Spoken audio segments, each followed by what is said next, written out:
Good morning, everyone, and welcome back to Public Affairs on Peach. This morning, we are talking about children with autism, and the concerns of some parents are different than others. Shannon and Bill Nash have a 15-year-old son, Jason, and they join us here this morning. Shannon and Bill, good morning to you. First off, thank you for coming on the show and sharing your story.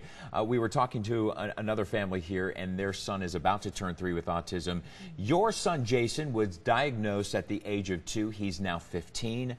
I'm going to ask you, what was life for you like at age 2 years old? This is going back almost 14 years ago when a doctor tells you your son is autistic. Well, it's interesting you say that because actually, go back 14 years ago, we had to keep pushing the doctor. We knew it was something that was wrong, but the doctor was saying, oh, there's nothing wrong. He's a boy. It's going to take a while for him to get his language. And that's interesting you say that, because that goes to the argument, has it always been around? It's just doctors are just now becoming more informed about autism. I think so. I definitely think so.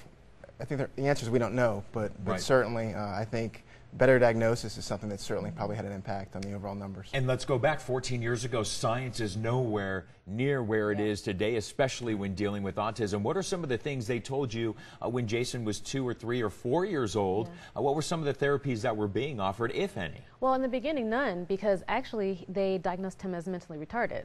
Wow. So he was misdiagnosed, and it was just kind of us doing our own research and talking to like friends and stuff and saying, well, does this look like that? And no, it didn't. And so we were pushing to get the diagnosis. So we actually spent probably the first year or so just trying to get the right diagnosis first before we could even go into therapies and things of that nature. When did your son start to do some of the speech therapies and stuff? How old was he when he started to do that? He was right when he was diagnosed at 2.5. But before that, there was a time where he experienced some delays, some milestone delays, slow to walk, slow to talk, slow to crawl. And so he was kind of always on the far edge of normal with regard to kind of meeting those milestones.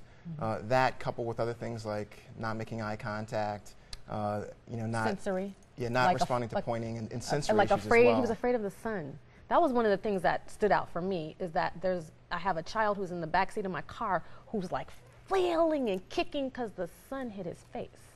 Just strange behavior. Which is weird. Right? Strange behavior for a child.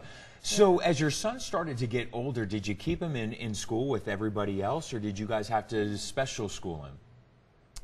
He was always in a regular school, although he was in special programs within the school that kind of catered more to his needs. Was it very tough for him to kind of go through school and the learning process for him? I think it's definitely more difficult for him. Right. But because you think about his day, not only was he doing everything in the school, but then we were supplementing in the afternoons and on the weekends. So he was just pretty packed. And so when you think about kids at that age, maybe playing sports or things of that nature, we were doing occupational therapy and listening therapies and sensory integration therapies, and it was just always something for him. So it was really intensive. The concerns for a parent when your child is maybe 2, 3, or 4 years old, much different now that your son is 15 and your son is becoming a man. So what are some of the things that you're focusing on now? Because one day, you want him to have a job. One day you want him to go out there and have a career and be able to sustain himself. Do doctors believe that, he's 15 years old, that one day he will be able to live on his own? I don't know about doctors, but I know we believe it. Right. We see it. We're very blessed. He's in a really great school where they actually have a vocational program in the high school. They run the school's, it's called Walton High School in Cobb County. They run the school's coffee shop. So he has to learn how to take orders, how to make the coffee, how to clean up, how to make eye contact and say, may I help you? Because it's a lot of the social skills as well, isn't it? Yes, absolutely. That's the biggest part of it, is the social skills. But he's getting that in his high school environment right now, so I have a lot of hope because he's able to do it. Right. Is he getting better with age? He's changing. Right. And so certainly, all kids mature. I think kids with autism mature, and they grow out of maybe some of the things that they've done in the past. And certainly, a lot of the therapies that we've put him in, I think, have helped with that process. I think it's, one of the things I think is really critical is early intervention. And so that early diagnosis, I think, was really important for us to make sure that he was able to get the skills that he needed, or the tools that he needed to actually develop better skills.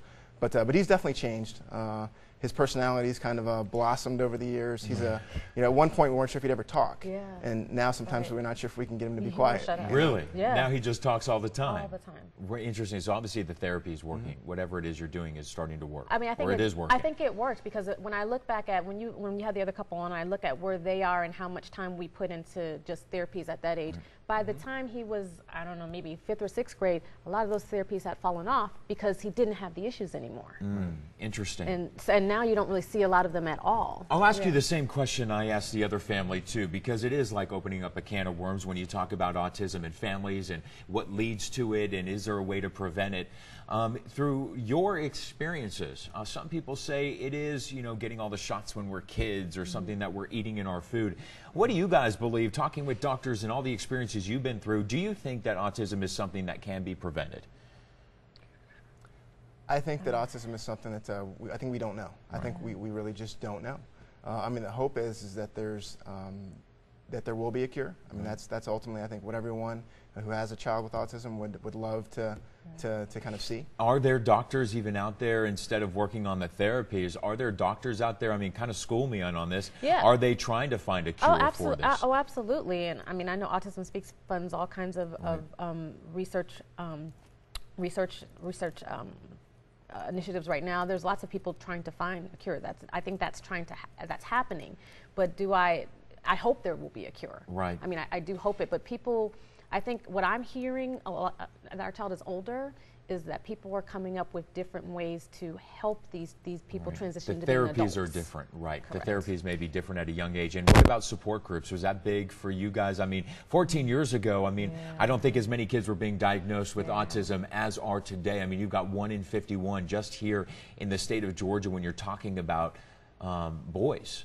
I mean, the support system, how important is that for you to kind of get through? I think it's huge. I think it was 14 years ago, hard to find. Right. Now, I mean, you can even find it on the internet. Autism Speaks has lots of support groups. There's lots of ways to find support.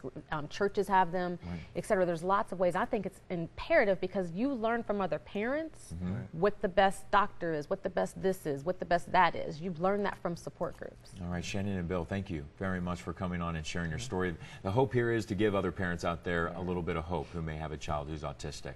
All right, thank you for joining us this morning.